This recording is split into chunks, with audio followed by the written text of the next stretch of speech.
Here, so a bunch of parts came in today, so I'm going to walk you through it. Got some stuff from Summit, nice local company. Well, local, I mean a state over, so it only takes a day for stuff to arrive. But this was the big purchase. This comes with everything I need for, well, that's worn out in the engine. So let's start with step one. We'll be doing the valves. So we got a new set of valve stops at the top there for locking them in. A new set of the little cam locks for the top of the valve. And of course, my engine's very goofy. It's old style, so it uses these O-ring valve seals. So I'll talk about those more later whenever I install them. And to go with those, new set of high strength springs.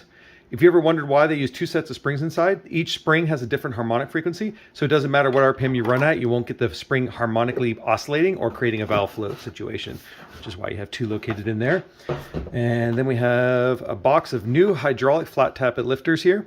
I won't attempt to try to get one of those out, but they're just a standard flat tappet lifter. The ones I had that were in the engine were clogged up and not working properly. A few of them had gone flat. And then, of course, a new timing chain, because the old one had quite a bit of play. It's about 16 from going completely out of half-inch of play. So there's the new timing set to go in. So we'll do a whole video on putting that in, which will be fun. And then, star of the show, new camshaft. Now again, I don't know a whole lot when it comes to rebuilding engines. Never done a camshaft before. So I reached out to the awesome people at Summit, again, not a sponsor, and asked them what would work for my engine, explained what heads I had, what engine I had, what aftermarket accessories I had on it, and they recommended this particular comp cam.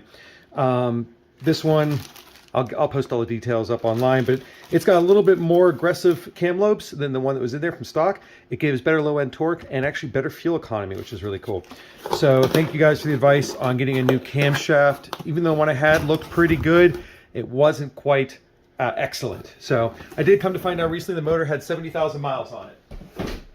So that helped in the decisions in the rebuild. Another part I picked up, because if you rebuild an engine, you might as well, is a new high pressure oil pump. This particular oil pump has a higher pressure to work with the older bearings to actually maintain a better pressure. And it comes with a new pickup, which I'm gonna have to set the height on. Only thing got a little damage in shipping was the gasket there, but fortunately it's only one of the bolt holes, so that should be okay. And then the next thing I got was a whole bunch of stuff here, actually.